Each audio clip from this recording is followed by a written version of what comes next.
Hello and welcome to my channel. Well, today we're gonna find out. There's three things I would like you to do.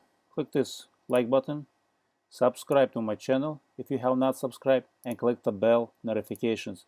Purpose of the bell notifications is to let you know by the YouTube that there's another video has been uploaded. If you don't click the bell, even though you are subscribed to my channel, you will not be notified. So that's why it's very important for you to click that bell. Thank you. Why oil pressure drops? So we have a cold truck.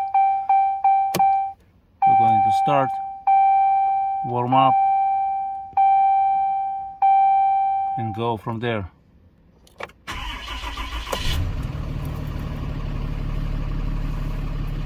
So right there is the oil pressure. Truck is idling. You can see it's cold. Trend is 44.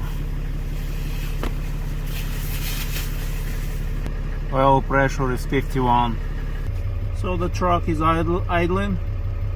As you can see here, 50 psi. So we're gonna do high idle.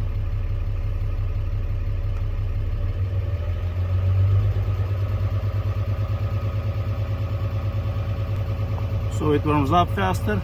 As you can see, pressure 53 psi on cold truck. Engine coolant 79, as you can see.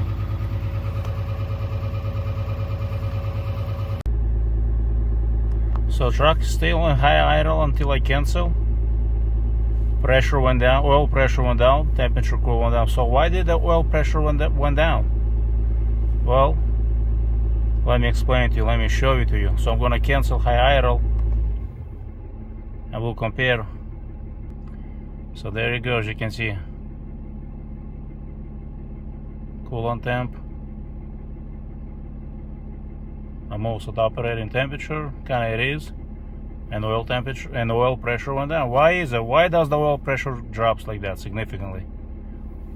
Even though it's still at high idle, it still went down. So let me show you and explain to you why oil pressure drops and why it's important to let the engine warm up, even if it's only a few minutes. So this is what happens when you have when pressure goes up. We have a compressor. I'm going to show you example right now. It's zero. It's running. I'm not sure if you can hear me or not. 0 psi. It's still pumping the volume.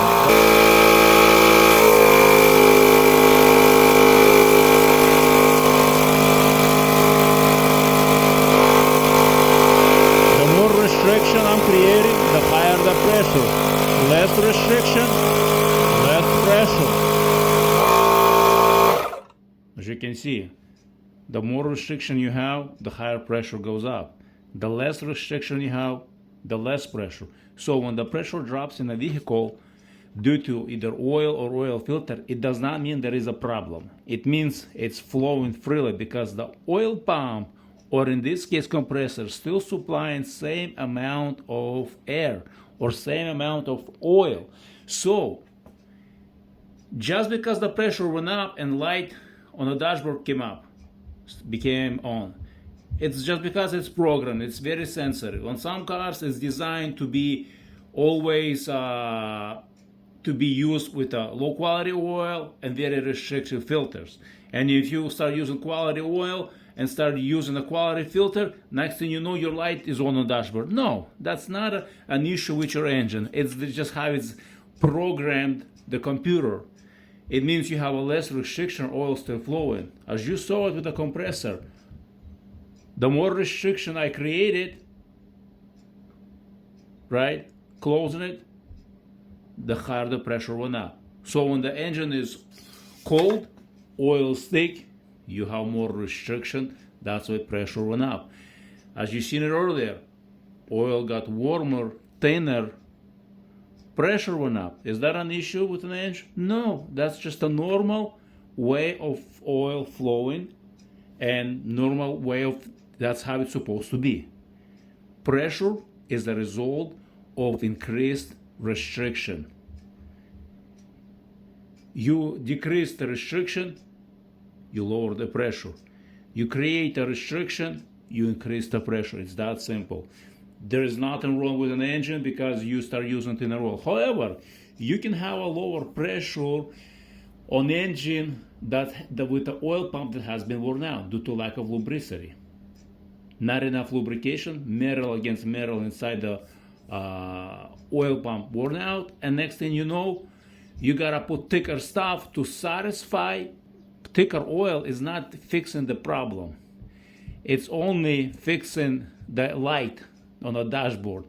It just triggers the light, creates a pressure because the oil pump or the compressor, the sensor is next to it. So when the sensor next to the oil pump senses that there is a higher pressure or lower pressure, it controls the light on. But however, is that thicker oil reaches what it needs to be? Absolutely not. That's the reason why people dump additives so they can satisfy, please, that light on the dashboard. That's not how you fix the issue. You have a worn out pump, fix the pump if it's an older vehicle. If it's a newer vehicle and it throws the light on, well, look into it, reprogramming. There's an aftermarket software, not even aftermarket, like there's other companies that you can go in there and you can change the setting so it doesn't throw that light on for the oil. So that's how oil pressure versus thickness of the oil works. Like I said, I'm going to repeat myself. Thicker oil creates higher pressure. Thicker oil flows harder. It's harder for oil to reach. Thinner oil might throw a light on because it's thinner, pressure went down. But it's still supplying same amount of volume. The volume does not change with the pressure. Well, volume amount, the pump's still supplying, but it just takes longer to reach. Thinner oil will flow faster, thicker oil will flow slower. That's why people that use conventional oil in the cold mornings, you can see the engines making a lot of noise because by the time the oil flows, it could be a minute, couple minutes. It's thicker oil, so it takes longer to pump it and it's harder to pump it. Thinner oil or synthetic oil, it flows easier and it reaches the components much faster and does not allow engine to make the clunky noise metal against metal. So thanks for watching. If you have questions, drop me a comment section. I would appreciate it. Thank you and have an awesome day.